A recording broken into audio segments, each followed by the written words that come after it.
السلام عليكم ورحمة الله وبركاته. وحان شعلها إنان قاطو وقتها قرانيسا ربو إنان كل هذا ولا هاي الصوماليات ما دام أنو كشرنو حارب آدي وهالس أو مقرانيسا ضل كني وكسوين هاي الصومالية أنا أنسكو مقرانيسا أنسكو ما ويلين وحياة خيالية سيدا مقرانيسا دنبياشي هوري ودعي أو مقرانيسا ضد كصومالية دي أمضى الصومالية سوكرا جاري إن قدال لوغو نقضو مقالة مقدشو مانتاي وحا مقالانيسا جوغة أما حارة جوغتا سيداي doonaan ba dadku ha u arko su'aal weyn baa halka ka taagan marka ummadda Soomaaliyeed ee xamar degan dhibaato weyn baa run ahaantii haysata oo qof walba uu ka damqanayo waxaan aad u jeclahay shakhsi ahaan inaan arko dhibaatadaas oo sida ugu dhaqsaha badan u dhamaata sidaasina waxay ku suurtoobaysaa iyada oo ummadda Soomaaliyeed ee wax xilkaska ah dadka xilkaska ah in ay horay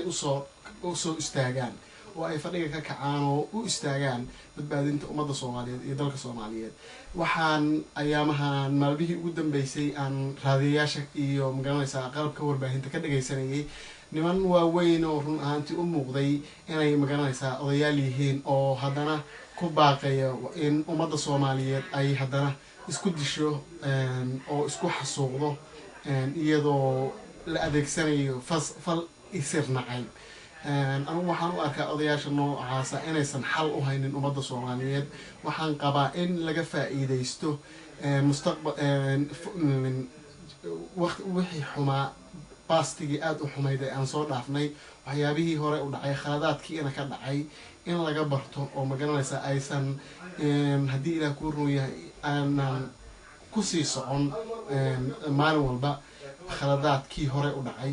tusaale ahaan 1991kii waxaa wadan dalkeenu markuu baaba'ay ummaddu waxay isku laysay qabiil ahaan waxay isku xasuuqeen magaranaysaa qabiil ahaan waxaa la oran karaa dhibaatadaas dadba khaas ah ayaa ka mas'uul ahaa laakiin waxay ila muuqataa in kulligeen aanu magaranaysaa wixii dhacay ka mas'uul ahayn maadaama layna ka waayay qof istaajiya dembigii hore u dhacay waxaan jeclahay odayaasha ku baaqaya in la isku xasuuqo fal iyadoo la raacayo isir nacay aad ayaan falkaas uga xumahay waxaana aad uga xumahay baaqyada noocaasa in odayaal ay ku dhawaaqaan waxaana rajaynayaa ummadda Soomaaliyeed oo loogu yeerayay inay walaalahooda kale xasuuqaan in ay falkaas ka fakaraan oo aysan ku tilaabsan waxyaabaha xunxun ee loogu yeerayo waxaa inala jooga cadow marka waxa aniga fal aad iyo aad ila khaldana inta loo taga cadowgii la yiraahdo dalka sii joogo magaranaysaa isaga kaaya dhixba waanu sax suuqaynaa aad iyo aad ayaan uga xumahay in aqliga noocaas odayaal waaweyn oo xilkas isku sheegaya ay ku dhaqaaqaan falka noocaas waxay awoodi karaan inay la hadlaan walaalahooda Soomaaliyeed ay ka tabanayaan waxa xun ay ka tabanayaan magaranaysaa ay isku khilaafsan yihiin siyaasadda waxaan qabaa in aysan jaanisin cadowgu inuu sii joogo dalka waxaan qabaa in ay ummadda Soomaaliyeed iyagu haddii ilaah ku run yahay heshiyaan inta ay u tagi lahaayeen nin cadowgooda oo ay heshiis ka dalban lahaayeen sida aad cadowgaaga muqdisho kula jooga aad ula heshiisin kartid ayaad walaalkaaga Soomaaliyeed ee magaranaysaa mindiyaha usoo faysanaysa aad ula heshiin kartaa sidaas ayaadna magaranaysaa adiga dan ku ah iyagana dan u ah cadowga haddii cadowgu dalka waa sii joogaya haddii aad magaranaysaa isku laysaan qabiil haddaad isku laysaan cadowgu waa sii joogaya wadanka waxaad nasiinaysaa chance uu ku joogo laakiin haddii aynu inagu heshiino oo magaranaysaa inaanu dowladayada rabno aanu tusno oo aanu gacmaha inta inagu isqabsano wixiina ka dhex dhacay aanu xallino waxaan qabaa in uusan helaynin chance uu ku joogo wadanka cadowgaasi aysan wada kala haysanaynin inay dalka isaga baxaan maahane waxaan ku baaqayaa mar labaad ummadda Soomaaliyeed ee xamar ku dhaqan ee koonfurta Soomaaliya ku dhaqan in aysan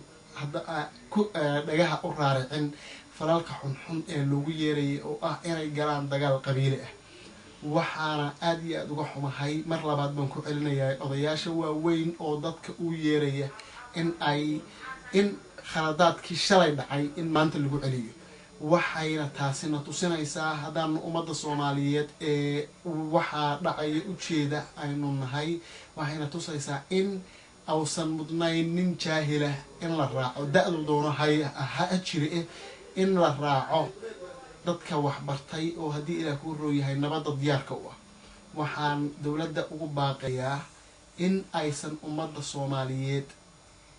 aysan ku xasuuqin magaalada muqdisho waan garowsanahay in ciidamada dowladda lagu soo ridayo madaafiic laakiin waxaan qabaa anigu in aysan madaafiic kale ugu jawaabin maadaama dad rayid ah oo aada iyo aada dhibaatooyin rabbaanihii ugu habsadeen ay magaalada degan yihiin aan la xasuuqin oo la isbeergalayo ummadda soomaaliyeed ee magaalada degan waxaan qabaa dadka soo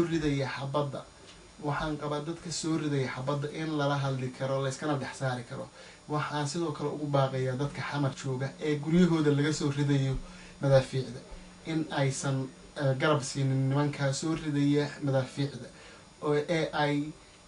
haddii ilaah ku roon yahay yidhaahdaan guryahayaga lagama soo ridi karo madaafiic maadaama ay haddii madficii gurigaaga laga soo rido oo madfaca loogu soo jawaaba uu caruurtaada laynayo aabbaha soomaaliyeed oo madfaca gurigiisa laga soo ridayo waxuu mas-uul ka yahay wixii soo gaara caruurtiisa waayo madfaca loogu soo jawaabayo wuxuu leynayaa caruurtiisii waxaanan aada iyo aada uga xumahay in falkaas aysan u istaagin dad badan oo xamar jooga waxaan mar kale ku baaqayaa in aan loo fasirin waxa xamar ka dhacaya qabiili waa hawl qaran oo dowladdu ay ku doonayso in ay dalka ku xasiliso dalka dib ugu dhisto waxaanan taageersanahay in dowladda iyo ummadda soomaaliyeed si nabad ah ay u wada deganaadaan muqdisho waxaanan marka ugu dambeyntii ku baaqayaa in ummadda soomaaliyeed ay gacanta isqabsato ayna ka fakerto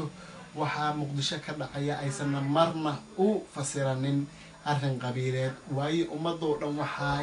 waxa ay ka wada faa'iidi karaan waa dal xasiloon iyo dowlad magaranaysaa hanata mas-uuliyadeeda iyo mas-uuliyadda ka saaran dalkeeda wabilaahi tawfiiq waxaan ilaahay ka rajaynayaa inuu ina ka dhigo kuwo haddii ilaah ku roon yahay tubta toosan ku hagaaga